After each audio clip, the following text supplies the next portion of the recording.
죽었다가 다시 살아나는 생물. 정말 죽었다가 다시 살아나는 생물이 있을까요?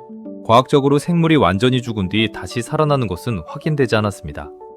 하지만 생명활동을 거의 멈춘 상태로 버티다가 환경이 좋아지면 다시 활동하는 생물은 실제로 존재합니다. 그래서 흔히 죽었다가 살아나는 생물이라고 표현합니다. 대표적인 생물이 완보동물, 일명 곰벌레입니다.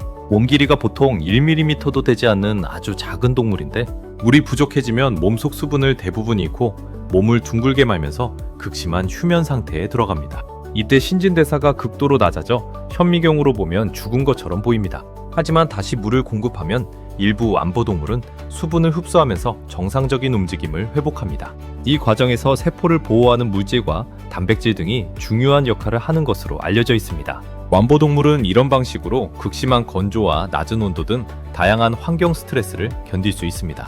또 하나의 유명한 생물은 불멸의 해파리라는 별명을 가진 작은 해파리입니다. 이 해파리는 성체가 된 뒤에도 심한 스트레스를 받으면 자신의 발달 단계를 다시 어린 단계로 되돌릴 수 있습니다. 일반적인 해파리는 알에서 유생이 되고 이후 붙어서 생활하는 단계와 자유롭게 헤엄치는 성체 단계로 성장합니다. 그런데 이 해파리는 성체 상태에서 다시 붙어서 생활하는 단계로 돌아갈 수 있습니다. 이때 이미 분화된 세포의 성질이 바뀌면서 몸의 조직을 다시 구성합니다. 때문에 이 해파리는 노화를 거꾸로 돌리는 동물로 소개되기도 합니다. 하지만 죽었다가 부활하는 것은 아닙니다. 살아있는 상태에서 발달 과정을 되돌리는 것입니다. 또한 다른 동물에게 잡아먹히거나 질병 등으로 죽을 수도 있기 때문에 진짜 불멸이라고 할 수는 없습니다. 식물 가운데에는 부활초라고 불리는 식물도 있습니다. 건조한 환경에 놓이면 잎과 줄기가 바짝 말라 거의 죽은 것처럼 보이지만 물을 다시 공급하면 조직이 수분을 흡수하면서 원래의 형태에 가까워지고 생리활동도 회복합니다. 미생물에도 비슷한 생존 전략이 있습니다.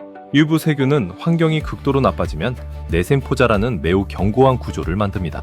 이 상태에서는 물질 대사가 거의 멈추며 열과 건조 같은 강한 환경에서도 오랫동안 버틸 수 있습니다. 이후 주변 환경이 좋아지면 다시 정상적인 세균세포로 돌아가 활동을 시작합니다. 하지만 이 역시 죽었다가 살아나는 현상은 아닙니다. 생명활동을 극도로 낮춘 채 살아남은 것입니다.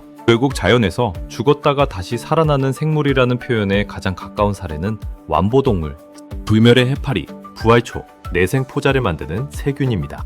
이들은 죽음을 되돌리는 것이 아니라 죽은 것처럼 보일 정도로 생명활동을 낮추거나 몸의 발달 단계를 되돌려 극한 환경을 견디는 것입니다.